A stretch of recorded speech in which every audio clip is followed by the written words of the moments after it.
Terima kasih Anda kembali bersama kami di dialog khusus bertajuk Sinergi Menjaga Momentum dan Optimisme Pemulihan Ekonomi. Kita lanjutkan berdialog dengan Direktur Utama Himbara.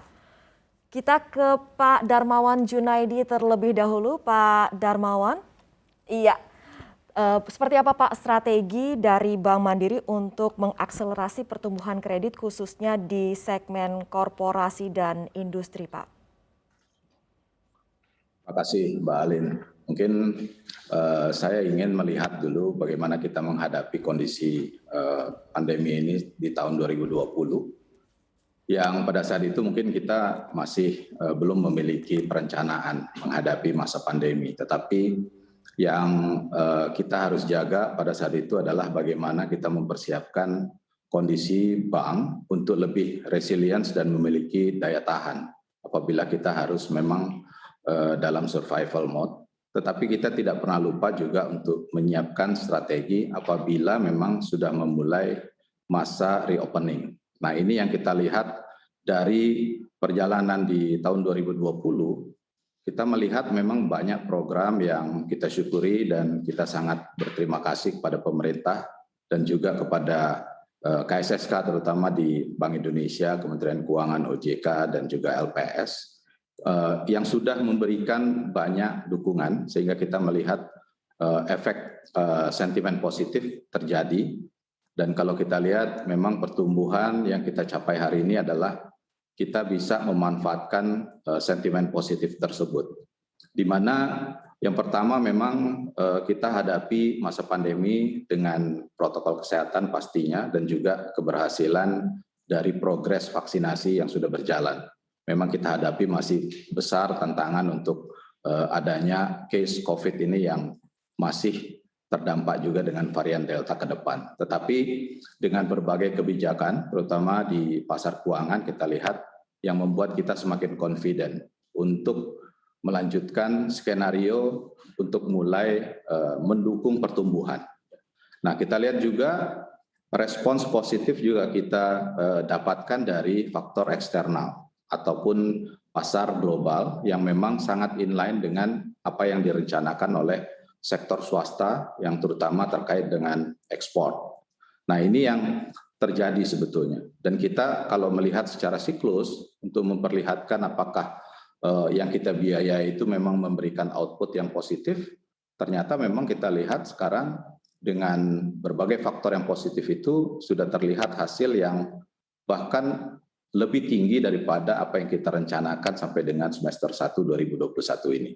Tentunya ini juga merupakan hal yang membuat kita semakin confident bahwa dengan siklus tersebut kita ingin, kalau tadi kita mungkin lebih banyak ke sisi supply, kita ingin output dari apa yang sudah kita lakukan sampai dengan semester 1 2021 ini akan memberikan penguatan di sisi demand, sehingga keberlanjutan dari pertumbuhan yang sudah kita capai di tahun 2021 ini akan terus meningkat.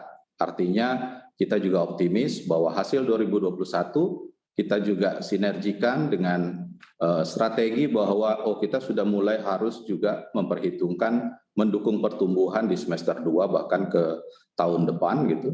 Ini juga menurut saya juga sudah mulai levelnya lebih tinggi dari apa yang pernah kita rencanakan di tahun 2020. Kalau kita lihat memang sektor swasta sudah mulai melakukan investasi untuk pengembangan bisnisnya ke depan. Dan ini juga sangat positif. Artinya kalau kemarin dia masih dalam bentuk investasi, di tahun 2021 terutama di semester 2 ini kita harapkan sudah mulai ada output.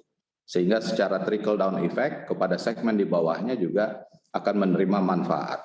Dan seperti kami pernah sampaikan juga bahwa kami fokus kepada sektor yang memang memberi output yang besar, juga terkait dengan faktor global tadi bahwa yang memang ekspor oriented kita dukung dengan tidak adanya kekhawatiran dari sisi likuiditas terutama. Terima kasih kepada Bank Indonesia, tadi juga disampaikan Ibu Destri, bahwa Bank Indonesia selalu ada di pasar dan para pelaku pasar juga sudah tahu mekanisme bagaimana apabila terjadi gap yang secara jangka pendek harus ditutup melalui pasar keuangan di mana ada BI yang selalu standby dengan operasi pasarnya. Dan ini yang membuat keyakinan kita bahwa semester 2 harusnya pertumbuhan yang kita akan bisa capai lebih tinggi lagi.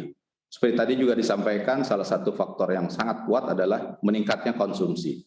Kita lihat memang hampir merata di seluruh Indonesia, itu sudah mulai meningkat. Kalau pembiayaannya memang masih ada yang belum tumbuh, tetapi kita optimis dengan adanya perputaran yang sudah menghasilkan output yang positif.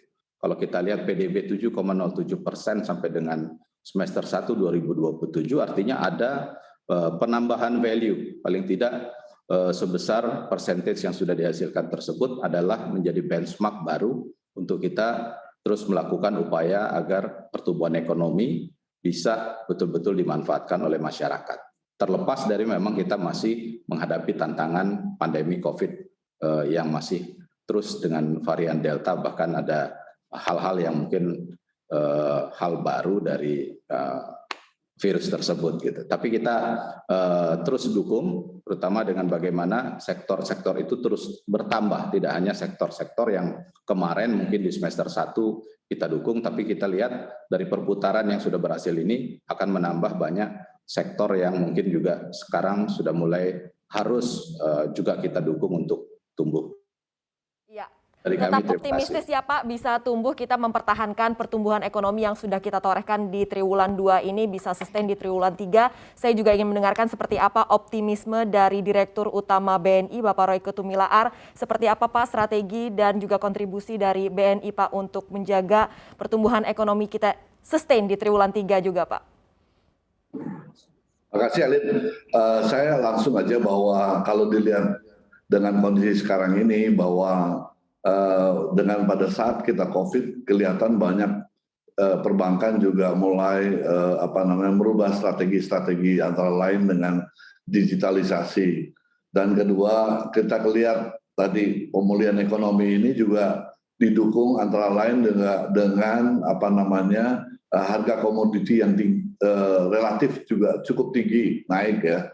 Yang tiga adalah demand. Karena recovery dari negara-negara maju itu lebih cepat ya, kelihatannya mereka lebih cepat sehingga kita potensi untuk penetrasi ke pasar-pasar yang terbuka cukup lebar. Nah disinilah kita lihat satu lagi mungkin suku bunga yang sekarang ini relatif cukup rendah. Nah ini kita bikin program-program, kami di perbankan bikin program-program strategi antara lain bagaimana memanfaatkan digital platform ini supaya memudahkan para eksportir. Yang kedua, yang belum ekspor kita bikin juga ekspor dengan meleverage apa yang jaringan kami yang ada sehingga kita bisa ketemu antara buyer dan dengan secara namanya BNI Trade Online. Yang kedua juga kita bikin program namanya Ekspora. Ekspora juga membantu yang non-eksportir, UMKM yang belum ekspor, kita bantu untuk ekspor. Nah ini proses ini yang kita juga, dan kita buka juga jaringan kita yang di luar negeri itu sebagai tempat untuk layanan untuk showcase dari para eksportir maupun ketemu dengan para importir.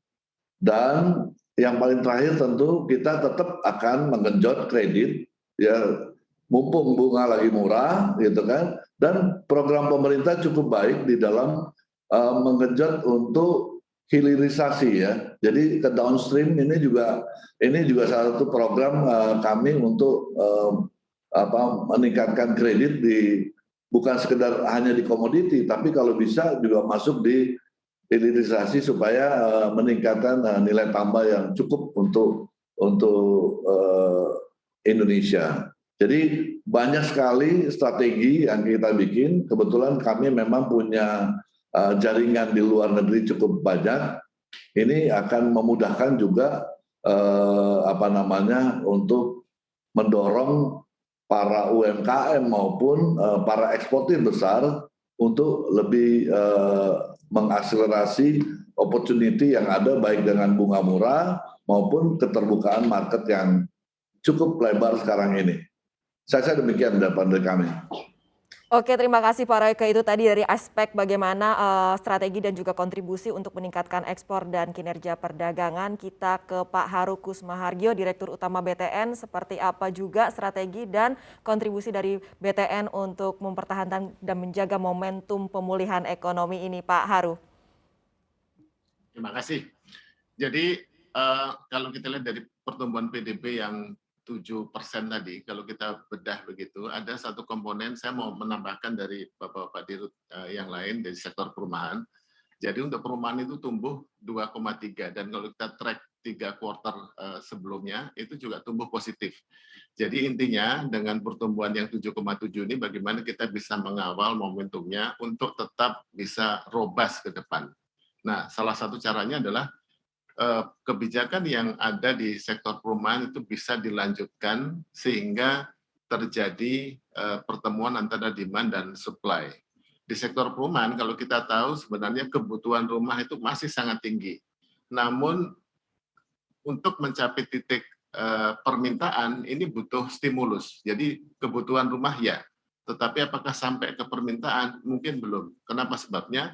Ya mungkin penghasilan belum cukup, kemudian persyaratan juga belum, atau harganya belum terjangkau. Makanya kita butuh stimulus untuk mengangkat dari yang kebutuhan rumah menjadi permintaan rumah. Nah, dari sisi supply, termasuk yang diberikan perbankan, tentu pemberian kredit.